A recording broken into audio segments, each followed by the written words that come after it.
Hello everyone, welcome to Scholar Pointer. कैसे हैं आप सब? I hope you all are doing good. So हमने 5 यूनिट्स को कंप्लीट कर लिया है BEd paper second, which is development of learner and teaching learning processes. आज हम उसकी लास्ट यूनिट स्टैटिस्टिक्स कवर करेंगे और it is a high weightage unit, so you have to remember all the important topic in this. So let's start our new topic. Our first question is what is statistics? इसका meaning और ये education में कैसे use हुई और इसके limitations, इसको हम कहाँ कहाँ तक यूज़ कर सकते हैं और उसके बाद में हमें इसे कब लिमिटेड कर देना चाहिए, वो सब बताइए। सो इट्स इज द जो वर्ड है स्टैटिस्टिक्स, वो आया है एक वर्ड स्टेटस, जिसका मतलब होता है स्टेट से। बहुत टाइम पहले जो राजा और जो गवर्नमेंट होती थी वो नंबर ऑफ रिकॉर्ड्स रखते थे अपने पास अपनी स्टेट के, जैसे कि उनके स्टेट की, उनके राज्य की पॉपुलेशन क्या है, उनकी इनकम कितनी हो रही है, टोटल कितना टैक्स आ रहा है, उनके सोल्जर्स कितने हैं, उनकी जो उनका जो राज्य है उसमें टोटल कितनी फसलें उगाई जा रही है या फिर कितना उनका मिनिमम प्रोडक्शन है। सो वो जो नंबर रिकॉर्ड्स होते थे उनको बोलते थे स्टैटिस्टिक्स। जो ये वर्ड है ये सबसे पहले एक जर्मन मैथमेटिशियन ने यूज़ किया था, जिसका नाम था गोटफ्राइड एक्नवॉल 1749 में। स्टैटिस्टिक्स के टू मीनिंग हैं। प्लूरल मीनिंग यानी कि डाटा, जिसका मतलब है कलेक्शन ऑफ नंबर, किसी भी एक टॉपिक के बारे में नंबर्स को कलेक्ट करना, जैसे कि बहुत से स्टूडेंट हैं क्लास में, सो ये है डाटा, यानी कि क्लास के स्टूडेंट्स को मार्क करना। सिंगुलर मीनिंग है इसका मतलब science. Statistics means the science of statics का मतलब सिंगुलरिटी में स्टैटिक्स का मतलब होता है कि वो साइंस जहाँ पे हम किसी भी डाटा को कलेक्ट करते हैं, किसी भी नंबर्स को कलेक्ट करते हैं, ऑर्गेनाइज करते हैं, एनालाइज करते हैं और उसके बाद में उसे इंटरप्रीट करते हैं। बेस्ट डेफिनेशन दी है होरेस सेक्रेस्ट ने कि स्टैटिस्टिक्स जो है वो एग्रीगेट है फैक्ट्स की, जो आगे जाके अफेक्ट होती है कई कॉजेज़ की वजह से या फिर न्यूमेरिकल एक्सप्रेशंस की वजह से, एस्टिमेशन की वजह से, जो एक स्टैंडर्ड एक्यूरेसी के अकॉर्डिंग हो या फिर कलेक्ट की जाए एक सिस्टमेटिक मैनर में and place in relation to each other. Simple meaning statistics का मतलब होता है कि जो वो नंबर्स जो केयरफुली कलेक्ट किए गए हों एक पर्पज़ के लिए और उनके बीच में कुछ भी रिलेशनशिप दिखाने के लिए। रियल लाइफ में एक एग्जांपल है कि एक टीचर ने कलेक्ट किए मार्क्स 40 स्टूडेंट्स के मैथ्स टेस्ट के, और अब जो टीचर है उसने उन जो टेस्ट के मार्क्स हैं उनको हाईएस्ट टू लोवेस्ट एवरेज के अकॉर्डिंग जो है उनको कैटेगराइज किया, और तब उसने फाइंड आउट किया कि कितने एवरेज बच्चे जो पास हुए हैं। सो ये पूरी की पूरी एंटायर प्रोसेस है, नंबर्स को कलेक्ट करना, फिर उनको अरेंज करना, फिर उनको कैलकुलेट किया, फिर उसको अंडरस्टैंड किया, तब जाके बता पाई कि क्या है, कितने बच्चे स्टूडेंट्स पास और कितने फेल है। So it is all statistics. Education में क्या यूज़ है स्टैटिस्टिक्स का? इंटेलिजेंस को मेज़र करने के लिए हम स्टैटिस्टिक्स का यूज़ करते हैं। बिना स्टैटिस्टिक्स के ये पॉसिबल नहीं है कि हम मिलियंस ऑफ स्टूडेंट की इंटेलिजेंस को ट्रैक कर पाएँ। जो स्टैटिस्टिकल मेथड है वो हमें हेल्प करता है किसी भी बच्चे की इंटेलिजेंस को रिकॉर्ड करने के लिए, उसकी मेमोरी को, उसकी थिंकिंग को, उसके टेस्ट को एनालाइज करने के लिए और बहुत ही यूज़फुल कंक्लूजन हमें देने के लिए। हमने पिछले चैप्टर्स में कुछ जो चीज़ें पढ़ी थी वो ये थी कि हमें जो है डिवाइड कर देना चाहिए साइकोलॉजी के अकॉर्डिंग बच्चों को। सो वो डिवाइड भी कब होगा? जब हम चीज़ों को, नंबर को कलेक्ट करेंगे, पता करेंगे कि जो उनकी मेंटालिटी है वो कैसी है, वो सारी चीज़ें, या फिर उनकी इंटेलिजेंस लेवल क्या है। सो वो सारी चीज़ों को कलेक्ट करने के लिए भी हमें किस चीज़ की ज़रूरत होगी? स्टैटिस्टिक्स की। कंस्ट्रक्ट इंटेलिजेंस टेस्ट को कंस्ट्रक्ट करने के लिए भी हमें स्टैटिस्टिक्स की ज़रूरत होती है, क्योंकि उसमें पास्ट डेटा का जो एनालिसिस है, जो इंटेलिजेंस टेस्ट होते हैं वो पास्ट जो एनालाइज किए हुए पास्ट डाटाज हैं उनको यूज़ किया जाता है। स्टैटिस्टिक्स हेल्प करती है एकदम एक्यूरेट और बिल्कुल वैलिड टेस्ट बनाने के लिए, ताकि हम किसी भी स्टूडेंट की एबिलिटी को मेज़र कर पाएँ। रिकॉर्ड को रखने के लिए भी हम स्टैटिस्टिक्स का यूज़ करते हैं, जैसे कि स्कूल और कॉलेज जो है अपने रिकॉर्ड, एग्ज़ाम रिजल्ट, उनकी इनकम एक्सपेंडिचर, कितने नंबर ऑफ़ स्टूडेंट्स है, ये सब किस चीज़, कौन सा मेथड यूज़ करते हैं? स्टैटिस्टिकल। प्रेडिक्शन के लिए भी हम स्टैटिक्स को यूज़ करते हैं। पास्ट एग्ज़ाम रिजल्ट को एनालाइज करने के लिए, एनालाइज करते हुए, स्टैटिक्स को यूज़ करते हुए सक्सेसफुल प्रेडिक्शंस जो है बनाई जा सकती है आगे के फ्यूचर रिजल्ट के लिए। क्या क्या लिमिटेशन है स्टैटिस्टिक्स की? स्टैटिस्टिक्स जो है सिर्फ न्यूमेरिकल डाटा के लिए है, कोई भी फीलिंग्स को, किसी की ओपिनियन को, ये सब के लिए स्टैटिस्टिक्स नहीं होता है। किसी भी इंडिविजुअल के लिए स्टैटिस्टिक्स नहीं होता है। स्टैटिस्टिकल मेथड जो होते हैं वो ग्रुप पे वर्क करते हैं, उनको किसी भी हम एक सिंगल इंडिविजुअल के ऊपर वर्क नहीं करा सकते। ओनली एवरेज स्टैटिस्टिकल्स जो लॉ है वो केवल एवरेज है, ना कि हर एक सिंगल केस में वो बिल्कुल ट्रू ही होंगे, ऐसा नहीं है। कैन मिसलीड, गलत भी हो सकते हैं अगर कंक्लूजन जो है वो बिना किसी डाटा को अंडरस्टैंड किए ऐसे ही कुछ भी बना दिया, तो ये जो स्टैटिस्टिकल डाटा है ये पीपल्स को मिसलीड भी कर सकता है। स्टैटिस्टिकल इतना भी आसान नहीं है, कुछ ट्रेन और स्पेशलिस्ट ही इसको डायरेक्टली यूज़ हम कर सकते हैं। टू टाइप्स का होता है ये स्टैटिस्टिक्स, डेस्क्रिप्टिव और इंडक्टिव। डेस्क्रिप्टिव यानी कि जो डाटा को डिस्क्राइब करे जो हमारे पास है, और दूसरों को जर्नलाइज ना करे, जैसे कि average mark of this class is this, ना तो किसी स्पेसिफिक स्टूडेंट्स के मार्क्स बताए, ना ये बताया कि कौन फेल हुआ है क्या पास हुआ, बस एवरेज मार्क्स बता दिए कि इतने हैं। इंडक्टिव स्टैटिस्टिक्स यानी कि एक स्मॉल सैम्पल लिया, उसके बाद में उसके लिए एक कंक्लूजन बनाया एक लार्ज ग्रुप के बारे में, जैसे कि 500 स्टूडेंट का टेस्ट किया और सारे के सारे उसमें कौन से स्टूडेंट ले लिए, इंडियन स्टूडेंट। एग्जाम टिप में हमें क्या याद रखना है कि स्टैटिस्टिक्स कहाँ से आया, किसने सबसे पहले यूज़ किया, बेस्ट डेफिनेशन जो हॉरेस सेक्रेस्ट की है वो लिखनी है। प्लूरल में इसका मीनिंग होता है डाटा, और सिंगुलर में मतलब होता है साइंस ऑफ कलेक्शन या फिर डाटा को एनालाइज करना। 4 यूजेस होते हैं एजुकेशन में, इंटेलिजेंस को मेज़र करने के लिए, टेस्ट को कंडक्ट कराने के लिए, कंस्ट्रक्ट बनाने के लिए, रिकॉर्ड्स को कीप करने के लिए यानी कि मेंटेन करने के लिए रिकॉर्ड्स को, और प्रिडिक्शन देने के लिए आने वाले फ्यूचर के बारे में। लिमिटेशंस क्या है कि सिर्फ नंबर्स यूज़ होंगे इसमें, किसी भी एक सिंगल इंडिविजुअल पर हम नहीं लगा सकते, एवरेज ही देगा हमें, ये मिसलीड भी कर सकता है पीपल को, और इसमें एक्सपर्ट की नीड होती है, ये भी जो है ये कोई भी सिंगल पर्सन नहीं कर सकता। सेकंड क्वेश्चन क्या है, सेंट्रल टेंडेंसी के मेजर्स क्या है, मीन मीडियन मोड को एक फॉर्मूलेस के साथ और सॉल्व एग्जाम्पल के साथ जो है बताइए। भाई ये क्वेश्चन इतनी बार आ चुका है, मतलब जब से 2019 से शुरू हुआ है जो हमारा बैच NEP वाला, और अब तक कंटिन्यू आते ही जा रहा है, ये हर बार आता है, मतलब वेरी इंपॉर्टेंट है ये, क्या पता इस बार भी आ जाए। क्या है measure of central tendency? Measure of central tendency वो नंबर है जो रिप्रेजेंट करते हैं सेंटर या फिर मिडल किसी भी ग्रुप ऑफ डाटा को, किसी भी जो डाटा का ग्रुप है उसके बिल्कुल मिडिल को जो रिप्रेजेंट करे उसको बोलते हैं हम मेजर ऑफ सेंट्रल टेंडेंसी। ये हमें बताते हैं कि टिपिकल और एवरेज वैल्यू क्या है किसी भी ग्रुप की। इसके 3 मेजर्स होते हैं, मीन, मीडियन, मोड। मीन का क्या मतलब होता है? मीन एक मोस्ट कॉमन एवरेज है, जो mean is the most common average. ये कैलकुलेट किया जाता है सारे के सारे स्कोर को ऐड करके, और ये इस चीज़ से डिवाइड कर देना कि चीज़ें कितनी थी। जैसे कि थिंक ऑफ इट, जैसे कि हम सोचते हैं कि कोई 5 फ्रेंड्स हैं, उनके पास टोटल 100 रुपीज़ है, तो हर एक को 20 मिलेंगे, तो वो जो 20 नंबर उनका निकल के आया that is the mean. Total ऊपर रुपीज़ कितने 100 अपॉन टोटल जो फ्रेंड्स थे वो कितने 5, सो डिवाइड करके हमें कितना मिलेगा 20। So this is the mean. So हम मीन को कैसे निकालेंगे? सारे के सारे स्कोर को प्लस करेंगे और अपॉन नंबर ऑफ स्कोर, सो हमारा क्या निकल के आ जाएगा? मीन निकल के आ जाएगा।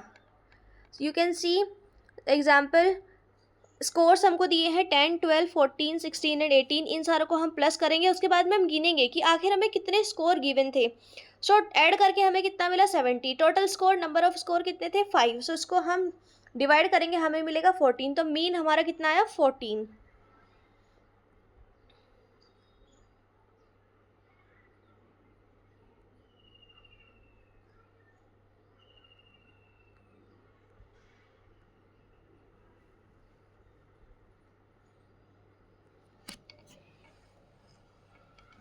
अब नेक्स्ट क्या है? Mean formula for group data. Short method से कैसे निकालेंगे हम? जब डाटा हमें फ्रीक्वेंसी टेबल में दिया गया हो, जैसे कि 10 - 20 और 20 to 30, 30 to 40, इसको हम शॉर्ट मेथड यूज़ करेंगे हम इसमें, ना कि हज़ारों नंबरों को प्लस करके। इसमें जो फॉर्मूला होगा वो होगा अज्यूम मीन, माना हुआ नंबर, और sum of frequency into deviation from assumed mean upon total number of student जितने भी होंगे, और CI यानी कि साइज ऑफ क्लास इंटरवल। अब हम इसे एग्जाम्पल के तहत देखेंगे। आराम से समझो, ध्यान से, सब समझ आएगा। ये देखो, अरिथमेटिक मीन हमें कितना दिया, 27। फिर उसके बाद में हमें SFD, इसका मतलब है sum of frequency into deviation from assumed mean, -10 दिया हुआ है। ये चीज़ें हमें दी गई हैं, यानी कि SFD मिलेगा, अरिथमेटिक मीन मिलेगा, नंबर ऑफ चीज़ें भी मिलेगी, और हमें CI, यानी कि सारी चीज़ सिर्फ दी हुई है, सिर्फ हमें फॉर्मूला पुट करना है और हमें कुछ भी नहीं करना। सो मीन निकाला, इस तरीके से सारी चीज़ें पुट करी और फटाफट से हमारा मीन जो है निकल के आ गया।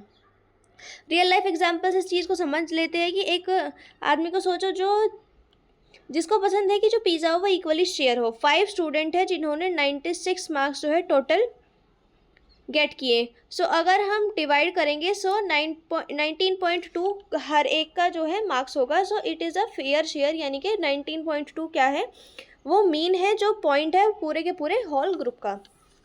दूसरा मेजर है हमारा मीडियन। अब मीडियन क्या होता है, मीडियन वो मिडिल वैल्यू होती है जहाँ सारे स्कोर्स अरेंज किए जाते हैं एक ऑर्डर में। एग्जैक्टली वो हाफ स्कोर जो ऊपर से भी हाफ हो और नीचे से भी हाफ हो, यानी कि बिल्कुल middle value. It is like finding the person. ये कुछ इस तरह से है कि ऐसा इंसान ढूंढना जो बिल्कुल लाइन के मिडिल में खड़ा हो। मीडियन को फाइंड करने के लिए हम कैसे फाइंड आउट करेंगे, सबसे पहले हर एक स्कोर को हम स्मॉलर टू लार्जेस्ट नंबर में ऑर्डर में लगाएंगे, फिर गिनेंगे कि नंबर ऑफ स्कोर यानी कि n कितना है। अगर n ओड है, सो जो बिल्कुल मिडिल का स्कोर होगा वो मीडियन होगा, और अगर n इवन है, सो उस जो मिडिल स्कोर है उसको डिवाइडेड बाय 2 कर देंगे। फॉर एग्जांपल, अगर n 7 है, so it is odd number. So पहले तो हमने मीडियन को निकालने के लिए इन सारे नंबर्स को, ऑर्डर को जो है अरेंज किया स्मॉलेस्ट टू लार्जेस्ट में।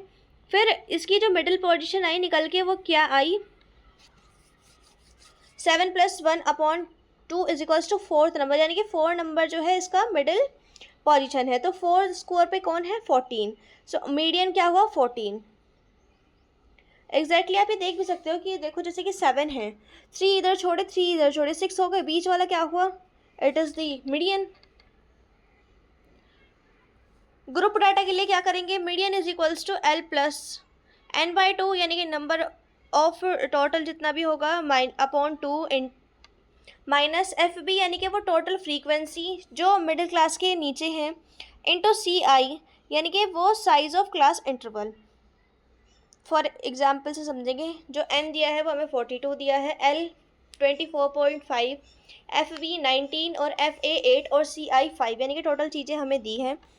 n कितना है, 42, सो उसका हम आधा कर लेंगे, निकल गया 22। अब इसको हम सीधे सीधे फॉर्मूले में रखेंगे, 24.5 + 21 - 19 अपॉन 8 × 5। सीधा सीधा जो है हमारा आंसर निकल के आ जाएगा मीडियन का। ग्रुप डाटा के लिए डाउनवर्ड डायरेक्शन में अगर निकालना हो, सो उसके लिए फॉर्मूला हो जाएगा, सीधी सी बात है, बिल्कुल सिंपल, बिल्कुल ही सिंपल चीज़ें हैं। अगर आप एक बार और रिपीटेडली देखोगे तो आपको बिल्कुल समझ आएगा। एक बार पेन पेंसिल से खुद से करके देखना। So now let's move to the next question. Real life example देख लेते हैं कि हम अगर सोचते हैं कि वो पर्सन जो बिल्कुल लाइन के बिल्कुल मिडिल में खड़ा हो, उसको हम बोलेंगे मीडियन। 30 स्टूडेंट्स खड़े हैं एक लाइन में, सो जो 15th पर्सन है उसकी जो हाइट है वो मीडियन होगी, क्योंकि 15 स्टूडेंट टॉलर है और 15 ही शॉर्टर है। सो जो 15th पर्सन होगा जो बिल्कुल मिडिल में होगा, इट इज़ मीडियन। अब मोड क्या होता है, मोड बिल्कुल फ्रीक्वेंटली अकरिंग स्कोर है एक डिस्ट्रीब्यूशन का, वो स्कोर जो हद से मतलब बार बार रिपीटेडली देखा जाता है, it is called mode. Popular value होती है ये डाटा की। मोड को हम कैसे निकालेंगे, जब कोई अनग्रुप डाटा हो, सो देखेंगे कि कितनी बार आया हुआ वर्ड है वो, सो जो स्कोर है वो जितनी बार अपीयर होगा वही उसका क्या हो जाएगा, मोड हो जाएगा। अगर जो स्कोर है वो 2 बार आया है तो उसका 2 बार ही क्या होगा, मोड होगा। फॉर एग्जाम्पल इसका मोड निकालना है हमें।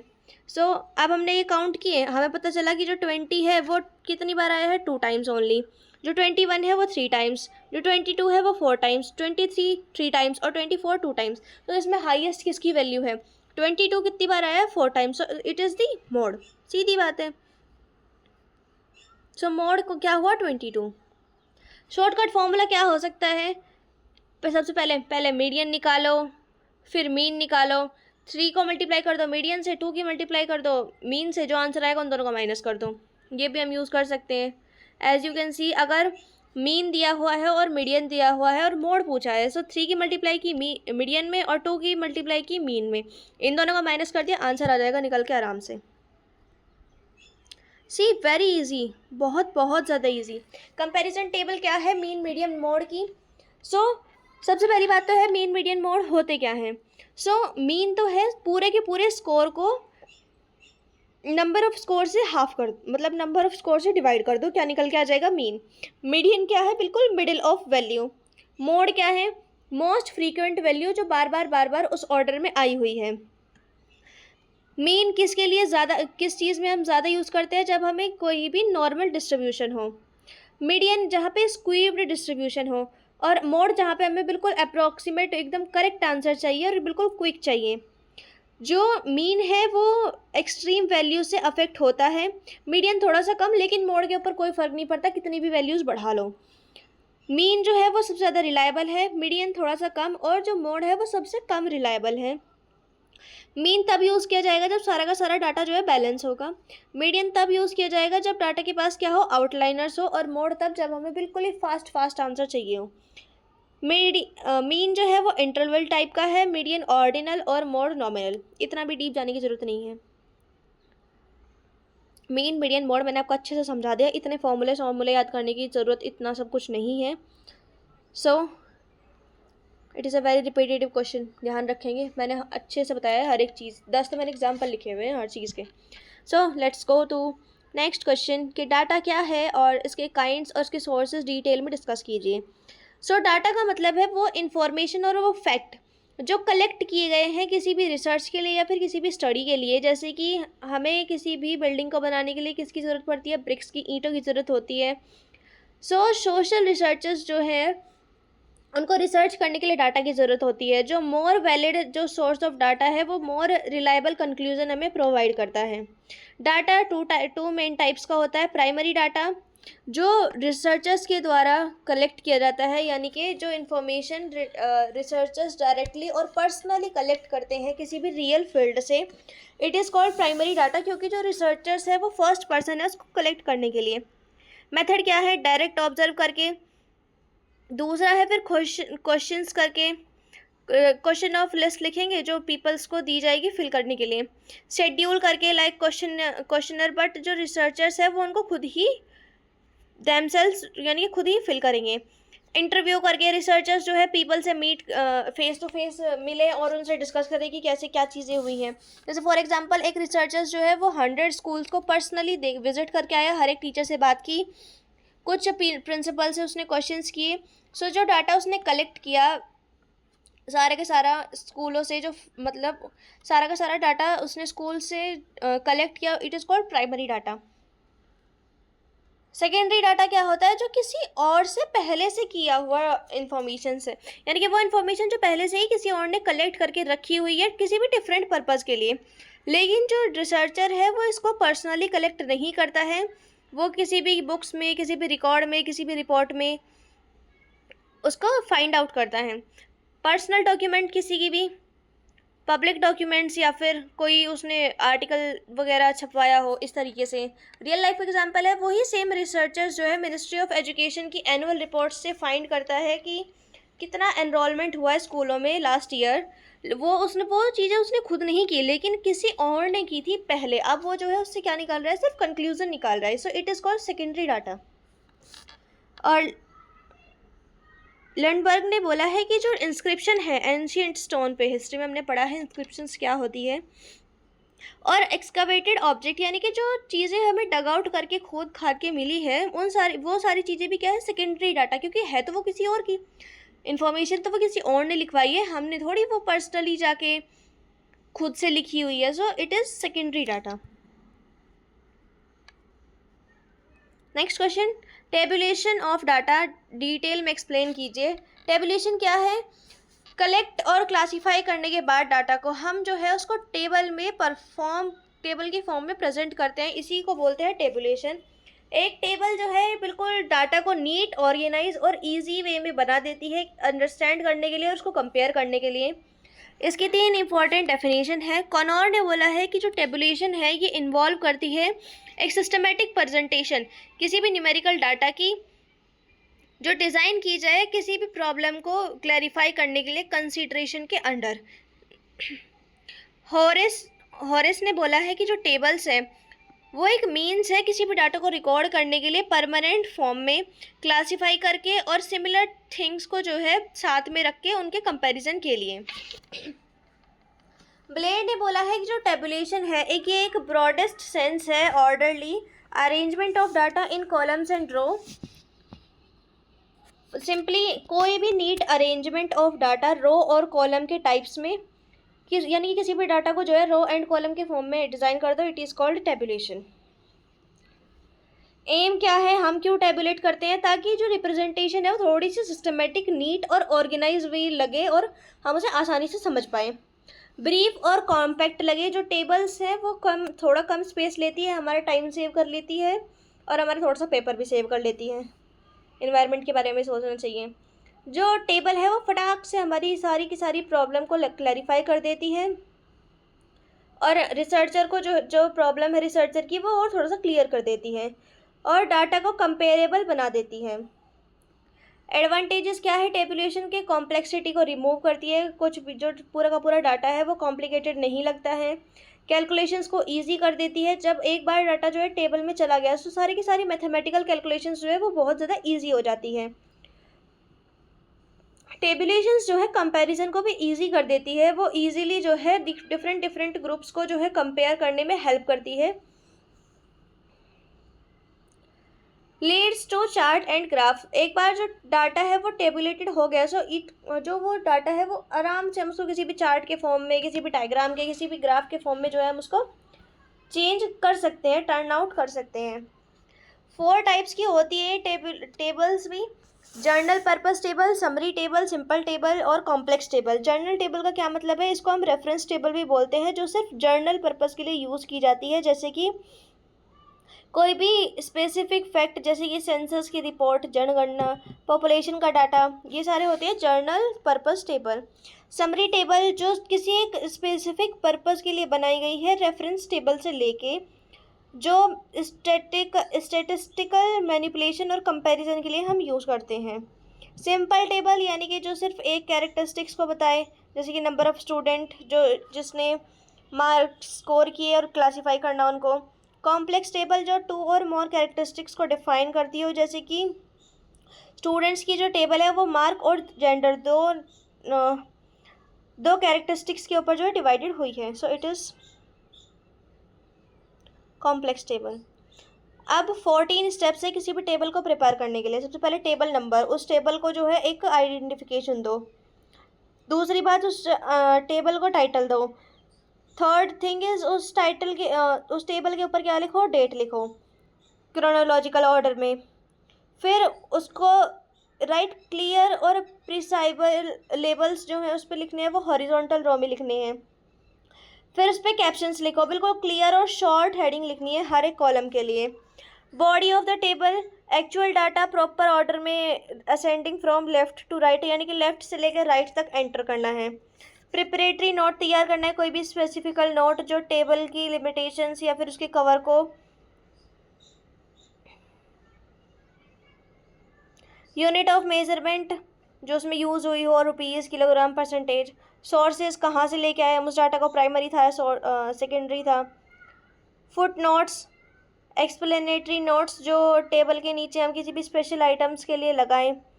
अरेंजमेंट ऑफ आइटम जो कंपेरेबल फिगर है उसको साइड बाय साइड कंपैरिजन के लिए हम अरेंज करें। साइज ऑफ कॉलम्स अकॉर्डिंग, जितना डाटा स्पेस कवर करे उतना कॉलम बनाया जाए। स्पेशल इम्फेसिस, जो इम्पॉर्टेंट डाटा है वो बोल्ड लेटर में इम्फेसिस किया जाए, फिर उसके बाद में उसका टोटल कर दिया जाए। That's all. एग्जाम टिप देख सकते हैं आप, ये एग्जाम टिप है, ऐसे किस तरीके से आपको रिप्रेजेंटेशन देना है।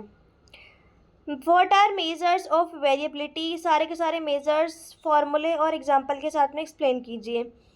वेरिएबिलिटी या फिर डिस्पर्जन क्या है? वेरिएबिलिटी या फिर डिस्पर्जन हमें बताता है कि जो स्कोर्स है वो कैसे स्प्रेड आउट हुए, वो सेंट्रल टेंडेंसी जो हमें एवरेज बताए। जब टू ग्रुप्स का जो सेम एवरेज हो लेकिन जो स्प्रेड हो वो उनका बहुत ज़्यादा डिफरेंस हो, तो वो कौन हेल्प करता है? वेरिएबिलिटी, वो बताती है हमें। एग्जाम्पल, जैसे कि कोई ग्रुप है, ए है, उन्होंने 48, 49, 50, 51, 52 स्कोर किया। सो जो उनका मीन आया निकल के वो 50 आया। लेकिन जो बी एक ग्रुप है उसके मार्क्स आए 10, 25, 50, 75 और 90, लेकिन मीन दोनों का क्या है? बिल्कुल सेम 50। बट जो ग्रुप ए है वो टाइटली पैक है टुगेदर, और जो ग्रुप बी है वो स्प्रेड आउट है, यानी कि उनकी वेरिएबिलिटी थोड़ी सी लार्ज है। वेरिएबिलिटी दिखाती है कि उनमें डिफरेंस कितना है।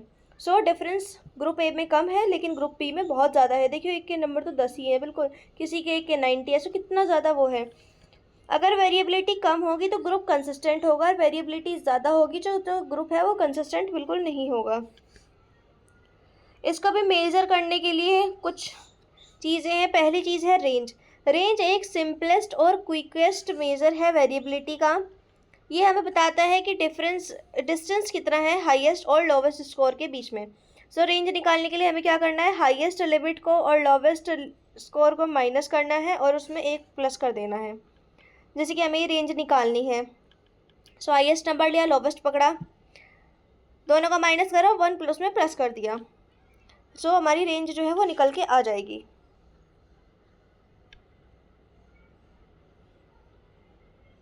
अगर ग्रुप की जो रेंज है वो बहुत ज़्यादा लार्ज आई, सो यानी कि हेट्रोजीनियस, और जो बहुत ही कम रेंज आई इसका मतलब होमोजीनियस, यानी कि स्कोर सबकी क्या है? सेम है। रियल लाइफ एग्जांपल हम क्या ले सकते हैं? जैसे कि हम किसी भी टॉलेस्ट और शॉर्टेस्ट स्टूडेंट की जो है क्या कर रहे हैं? हाइट मेज़र कर रहे हैं। जो टॉलेस्ट स्टूडेंट है वो 6 फीट का है, लेकिन जो शॉर्टेस्ट है वो सिर्फ 4.5 फीट का है। सो उनकी जो रेंज आएगी वो 1.5 फीट की आएगी निकल के। सो रेंज बताती है कि कितना डिफरेंस है दोनों के बीच में।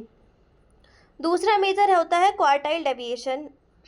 क्वार्टाइल डेविएशन रेंज से ज़्यादा बेटर होता है क्योंकि जो ये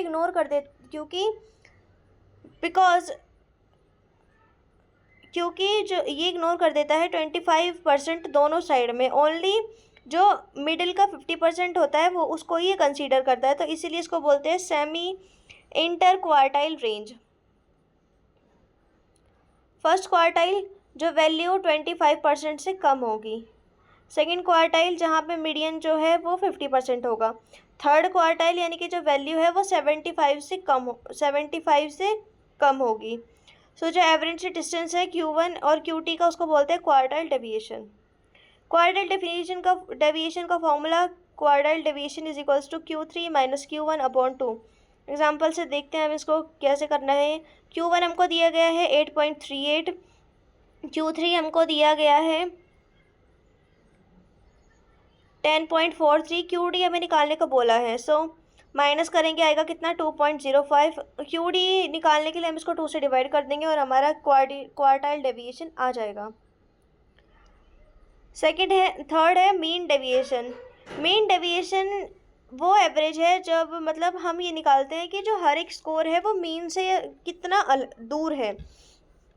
ये हमें बताता है एवरेज कितना है या फिर स्कोर जो है सेंटर से कितना दूर है। इम्पॉर्टेंट, मीन डेविएशन में हर कोई भी जितने भी माइनस साइन होगा उसको हम इग्नोर कर देते हैं और उसको हम पॉजिटिव की तरह ही ट्रीट करते हैं।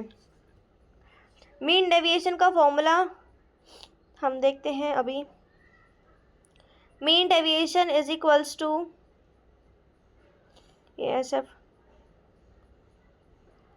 सम of all deviation from mean, sign को इग्नोर करते हुए, इज इक्वल्स टू सारे के सारे डेविएशन मीडियन से लेके सबका प्लस और उसके बाद में टोटल नंबर ऑफ स्कोर्स। जैसे कि आप यहाँ पे देख सकते हैं मीन दिया है, SFT दिया है और नंबर ऑफ थिंग्स दी है। सो मीडियन क्या निकालना है, मीन डेविएशन। मीन डेविएशन निकालने के लिए SFD जो हमें दिया है उसको अपॉन n कर देंगे। सो जितना भी हमें दिया हुआ है 353.8 अपॉन 45 मीन MD आ जाएगा निकाल के। So 7.84 is the mean deviation. Fourth है standard deviation. Standard deviation most important है, सबसे ज़्यादा करेक्ट है और सबसे ज़्यादा वेरिएबल वाइडली यूज़ किया जाता है। एक ग्रीक लेटर इसमें आता है सिग्मा, इससे हम इसको, ये जो है इसका सिंबल होता है, और ये स्क्वायर रूट होता है average square deviation from the mean, यानी कि square root of average of squared deviation from mean. जैसे कि इसमें दिया हुआ है SD निकालिए, पहले मीन निकाला, मीन निकालने के बाद हर एक डेविएशन का स्क्वायर कर दिया, इन सब का फिर सम किया, तब जाके फिर उसको n से डिवाइड किया, उसके बाद में हमने उसका स्क्वायर रूट किया, तब जाके हमारा स्टैंडर्ड डेविएशन निकल के आया। ST for group data. Standard deviation group data के लिए कैसे निकालेंगे, सेम ही थिंग है, n दिया है, SFD 2 दिया है, SD निकालना है। सो दैट्स ऑल, ऐसे करेंगे, सीधी बात है। अब कंपैरिजन टेबल पे आते हैं, which is very important. Simplicity में बिल्कुल सिंपलेस्ट और क्विक हो जाती है सारी चीज़ें। क्वार्टाइल डेविएशन में मॉडरेट रहती है, मीन डेविएशन में भी मॉडरेट, और स्टैंडर्ड डेविएशन में थोड़ी सी कॉम्प्लेक्स चीज़ें हैं कैलकुलेट करने के लिए, लेकिन अगर ये कॉम्प्लेक्स है तो इसमें एक्यूरेट है। बाकी जो रेंज है वो थोड़ी सी कम एक्यूरेट है, जो रेंज है वो हाईएस्ट से लोवेस्ट है। क्वार्टाइल डेविएशन जो है वो 50% को कंसीडर करती है, मीन डेविएशन सारे के सारे स्कोर्स को कंसीडर करती है और साइन को इग्नोर करती है। स्टैंडर्ड डेविएशन भी सारे के सारे जो साइन है उनको स्क्वायर रूट में बदल देती है। कब यूज़ करना है हमें रेंज को, जब स्मॉल ग्रुप हो हमारे पास। क्वार्टाइल डेविएशन जब हमारे पास स्क्वीव्ड डाटा हो मीडियन के साथ में।